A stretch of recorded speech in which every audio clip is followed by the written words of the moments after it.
자, 미래한국연구소의 명의 대표인 김땡땡 소장은 네.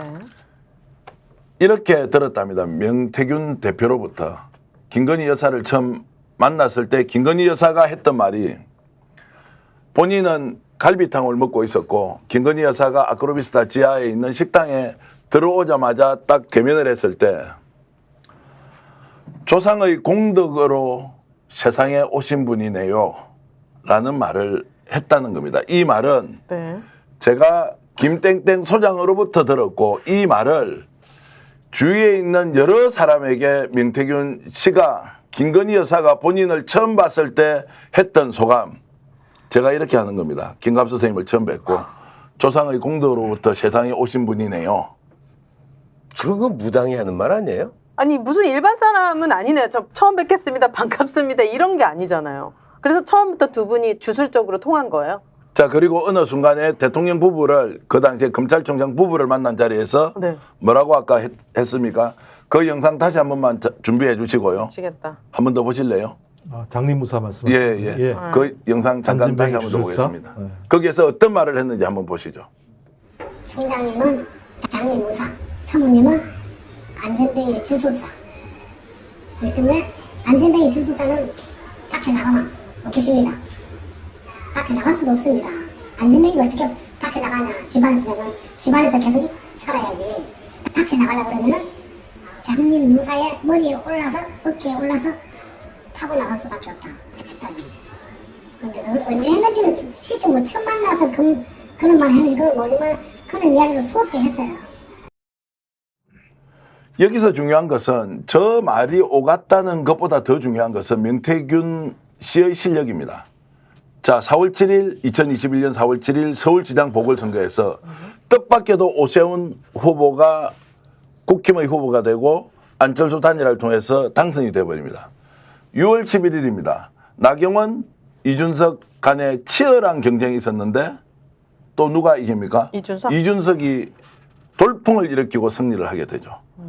그 과정에서 본인의 말에 의하면 2월 7일 정도, 2월 초중순께 윤석열 대통령 부부, 그때 검찰총장이었습니다. 그때 처음 만나게 되죠. 그로부터 불과 10개월 동안 있었던 국힘 경선 과정에서 일일이 코칭을 했다. 오늘 CBS 김현정의 뉴스쇼에 나와서는 매일같이 전화를 했다고 하지 않습니까? 그 실력과 조금 전에 이야기했던 평가, 김정욱 박사님, 조상의 음덕으로부터 공덕으로부터 세상에 나오신 분입니다. 저는 그분을 제가 길거리에서 그런 얘기를 들어봤어요. 아, 도를 길거리에 아십니까? 이제 두 분이서 이제 이런 얘기를 했는데 매우 초현실적인 거죠. 만약에 소위 권력과 대한민국을 통치하겠다라고 하는 사람들의 입에서 뭐요? 조상의 공덕으로 세상에 오신 분이요라고는 얘기가 오간다면 그 통치의 대상이 되고 있는 국민들이 너무 소위 민주공화국이라고 하는 이름을 인정할 수밖에 없을 측면이 분명히 있는 건데 그럼에도 불구하고 말씀하신 것처럼 근데 거짓말은 했어요. 본인이 오늘 그 라디오에 오늘 나와서 한 거는 6월 달에 만났다 최초로 윤석열 부부 내외를. 아, 그러면 제가 착오한 겁니다. 네. 6월 달에 만났다고 제가 틀렸을 수 있습니다. 예. 하여튼 여가 그러면 6월 달에 만났다고 얘기했는데 이제 두 가지잖아요. 6개월 동안 말씀하신 것처럼 스피커폰을 켜놓고 윤석열 내외와 명태균 씨가 통화를 했다. 잡담을 하진 않았을 거 아닙니까? 어떻게 하면 대선 경선에서 이길 것인가? 또 그 이후에는 대통령 선거에서 이길 것인가? 이런 얘기를 했다는 거잖아요. 근데 처음 만난 계기가 조상의 공덕으로 세상에 오신 분입니다라고 시작된 거잖아요. 네.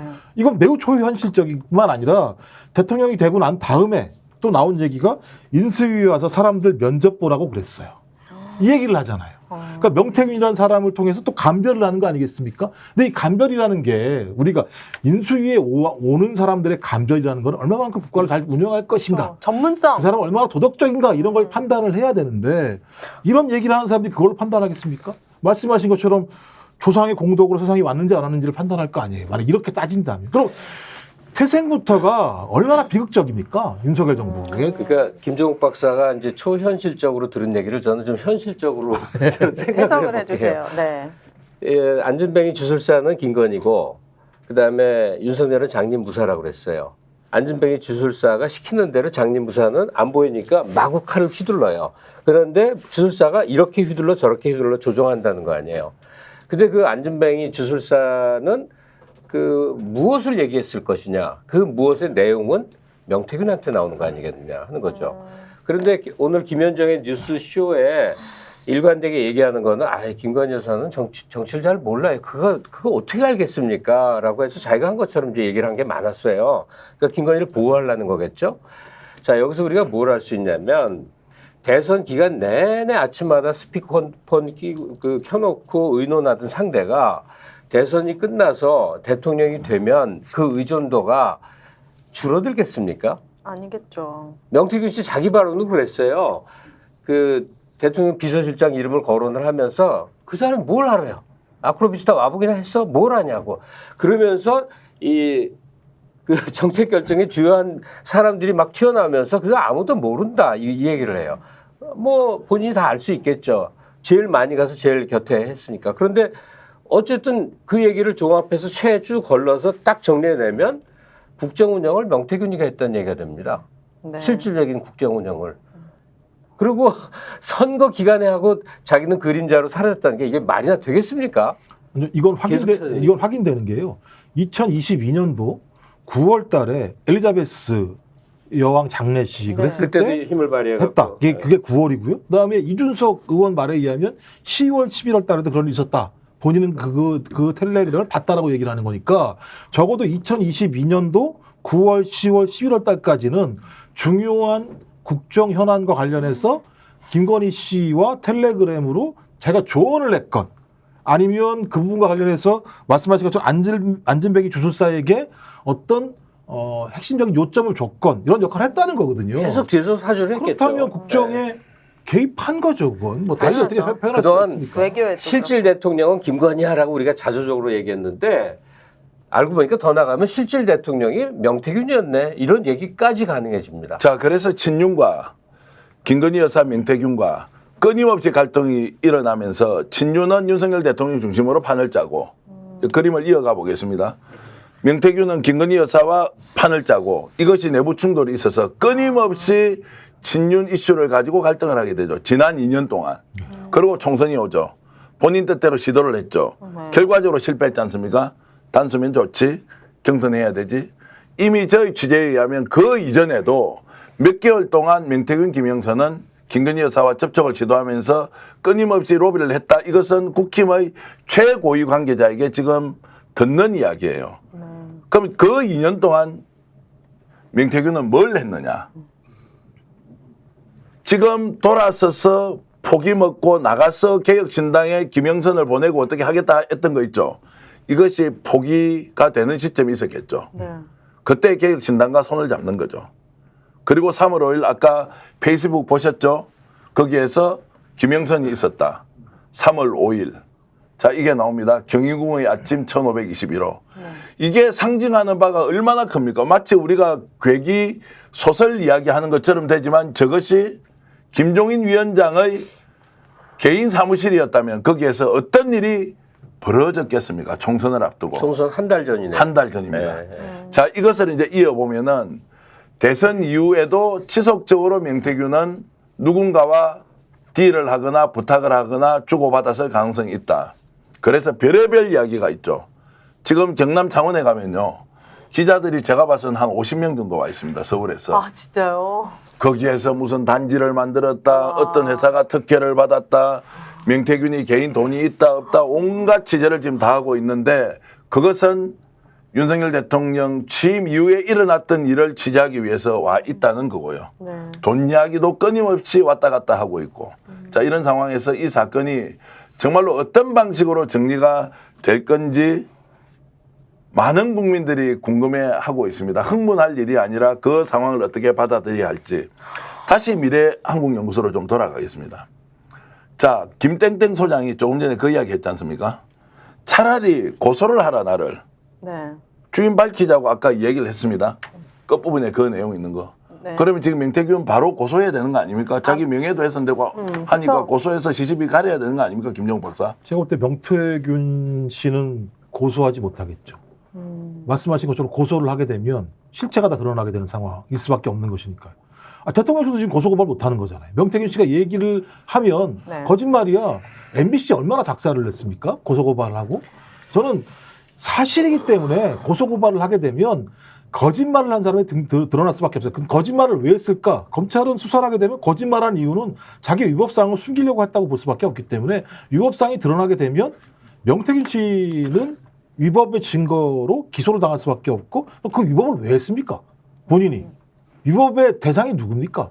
대통령 내외에게 보고하기 위해서 또는 그 주변에 있는 사람들의 공천과 관련해서 어떤 딜을 하기 위해서 했던 내용들이 대부분이기 때문에 저는 이건 어떤 형태로든지 고소고발을 하는 순간 실체는 드러난다. 실체가 드러난다는 건 단지 거기 미래의 한국 연구소만 드러나는 게 아니고요. 대통령 내외부터 시작해서 명태균 씨까지 그리고 제가 볼 때는 지금 걸려있는 분들 있잖아요. 무슨 뭐 친윤으로 불리는 뭐 윤환홍 뭐 많은 분들 뭐 올라온 게 당신 나한테 왜 돈 안 줘? 이런 얘기 하잖아. 윤환홍 의원한테는 상관없는데 돈 안 준 게 있잖아. 네. 이런 얘기 하는 걸 보면 저는 어떤 형태로든지 명태균 씨를 중심으로 고소고발이 들어가서 수사가 진행되면 그 주변에 본인이 얘기했던 인물들과의 관계 속에서 불법 사항들이 그냥 우르르 좀 나올 거라고 생각이 들어요. 저는 좀 상식적으로 이해가 안 되는 게 이렇게 많은 인터뷰 하잖아요. 명태균 씨가 CBS에서도 인터뷰하고 뭐 응하는 대로 다 하는데 왜 국감에는 안 나오겠다는 거예요?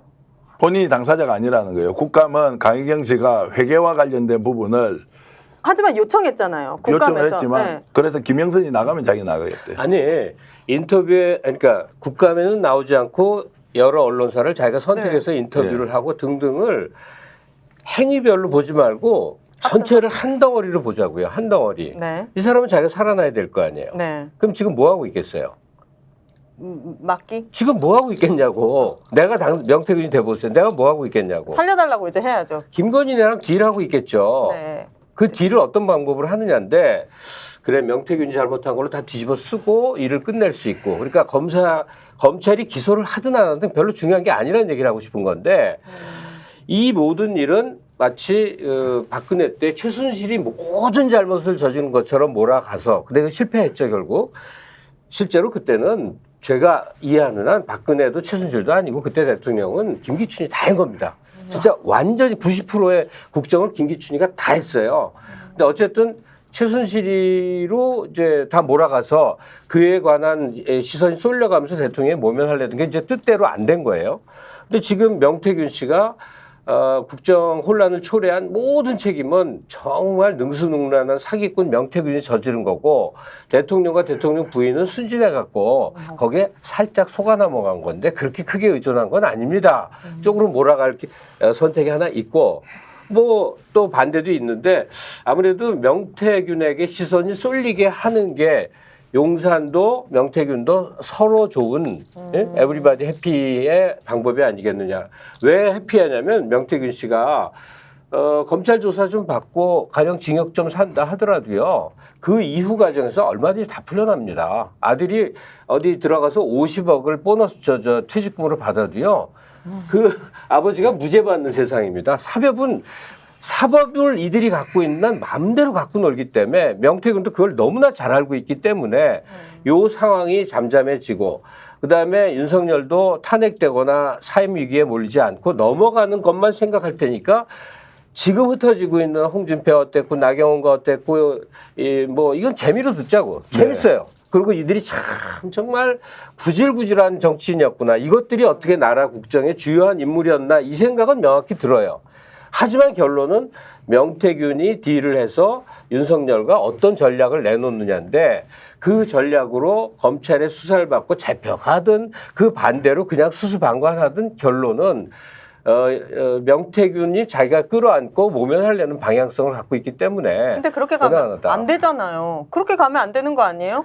그렇게 하면 안 되게 하기 위해서 야당에서 우리가 이런 시간을 갖고 얘기를 하는 거죠. 그렇게 가면 안 되죠. 누구적으로 하고 그렇게 갑니까? 지금 나라 살림 다 말아먹고 대한민국 국민들은 너무 힘든데. 아니 비선에 의존한 게 무슨 제목을 붙일지 모르지만 윤석열 씨 자체는 대통령으로서 이건 뭐 탄핵보다 더 심한 거 없어요. 지금 최순실이 억울하다고 매일매일 울 지경이에요. 이 정도는 국정농단이죠. 댓글로도 지금 뭐 말도 안 돼요. 박경원님은 최순실이 제일 아 그래요?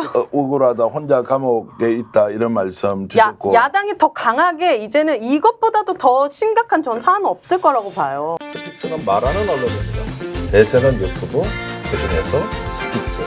좋아요, 댓글, 구독, 알림 설정. 여러분이 저희를 사랑해 주시고 우리가 여러분을 사랑하는 4가지 방법입니다.